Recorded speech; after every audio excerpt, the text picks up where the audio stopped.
Hello, today I'll be talking about the Universal Design for Learning, specifically focusing on the UDLproject.com. This is a free blog, resource hub, live photos of just different things that she's done to implement UDL within her classroom and her school.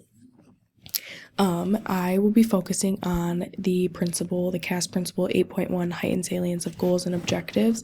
So within her blog, she has a resource that can be used in any grade, K through 12.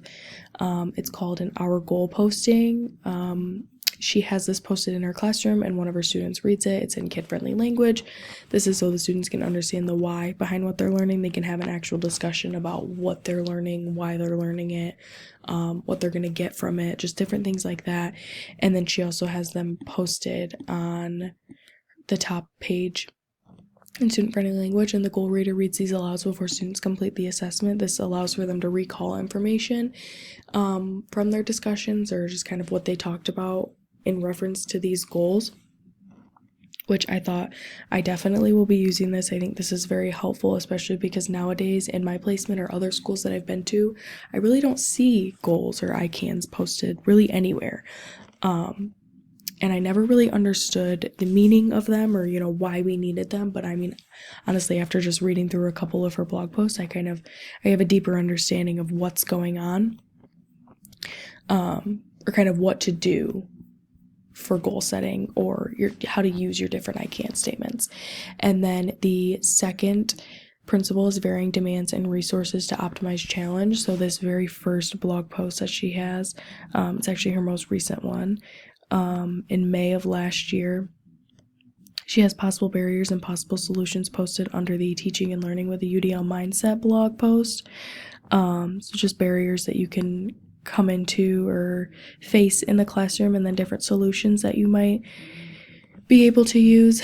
And then within this specifically, if you go to UDL resources and scroll down, Bloom's taxonomy, maybe you have a student in the remembering. So can the student recall or remember the information? You can use these words in their assessment to kind of understand if they're able to do that. But maybe you have a student in remembering and then you have a student in applying. So you can kind of differentiate their assessment based off of it's the same questions, but you change the wording of them to kind of meet that student at their specific need. And then the daily planner, I wanted to touch on because this is the CAST guidelines, two of them that I'm focusing on. One of them, they're both in multiple means of engagement. So just a daily planner, daily tracker, making sure that you're hitting these within different lessons, just kind of having the UDL framework in the back of your head, back of your mind every time you're creating these lessons, just to ensure that each student is able to get the information, retain the information. You're able to facilitate information to students in a way that meets them exactly directly on their level. All of these resources are free. You just click to download and they download right to your computer. And then there are no reviews for her website, but yeah, you can just download them. They come right up. It's very, very easy to use. There are no reviews, but she has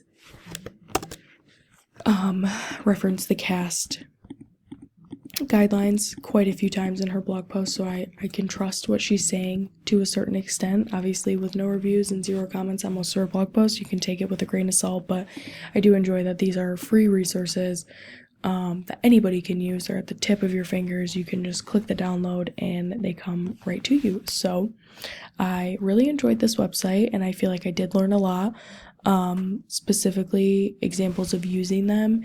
Maybe you're just having trouble planning, you click on planning tools. Okay, right here, planning tools. Suggestions for use, guidelines of note taking, just all of the different guidelines just right there in front of you for you to go off of. And then maybe your notes. Okay, today we're going to work on recognize expectations, beliefs, and motivations. You take your notes right here. So overall, I thought this website was very interesting and very resourceful.